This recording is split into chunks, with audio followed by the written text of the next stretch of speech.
İlk növbədə gün ərzində görüləcək tapşırıqları düzgün planlaşdırmaq üçün ilk növbədə biz görüləcək işlərin siyahısını tərtib edirik.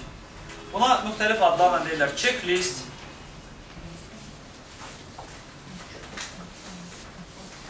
to-do list deyirlər bəzi yerlərdə.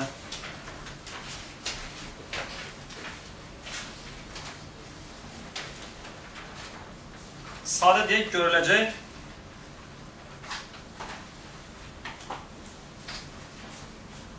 işlərin siyahısı.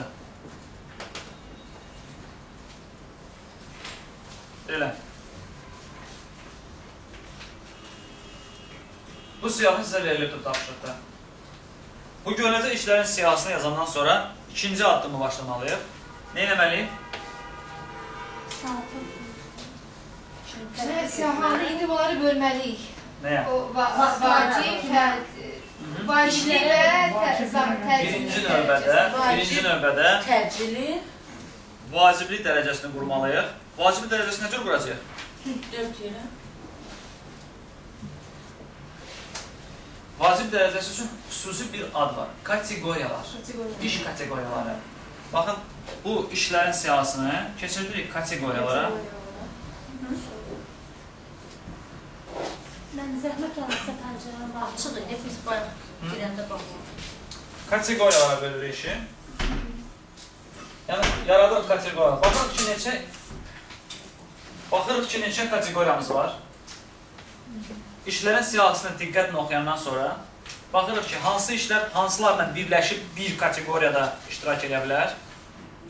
1, 2, 3. Bu kateqoriyaya xüsusi bir ad veririk. Qısa və aydın ad. Ola bilər 1 ya 2 sözdən ibarət. Uzağıram 3 sözdən. Amma çalışın ki, mümkün qədər 1 ya 2 sözdən ibarət qısa, lakanik kateqoriyanın adı. Ona dərəcəlik təyin edəcəyik. Sonra digər işləri, ola bilər ki, bu iki iş bir kateqoriyaya aid olsun. Digərləri bir işə aid olsun. Və nəhayət belə. Hansıları birləşdirib bir yerdə bir xidmətə aid etmək olar. Bu ikinci addımdır. Artıq kateqoriyaları uyğunlaşdırdıqsa, baxacaq ki, hansılar onlardan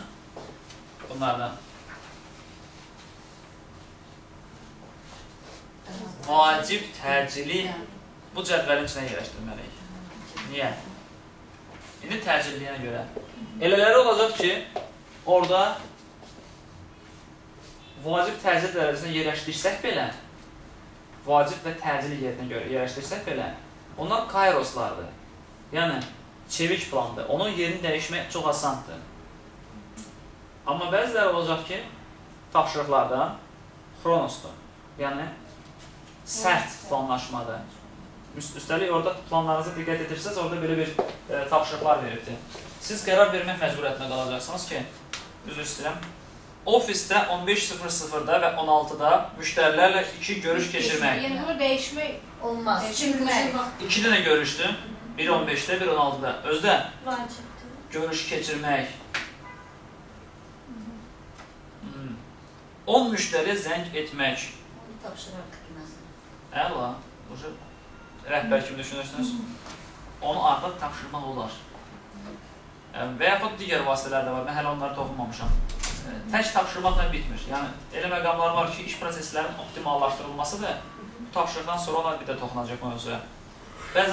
Bəzi işləri heç kəsin tapşırmağa ehtiyacı yoxdur. Onun avadanlıq, texniki sistemini, əməliyyatı elə qurmaq olar ki, əməliyyat avtomatik icra olsun və sizin heç bir vaxtınızı almasın. İşgüzar yazışma qaydalarında, Microsoft Outlook'da biz bu qaydaları istifadə edəcəyik.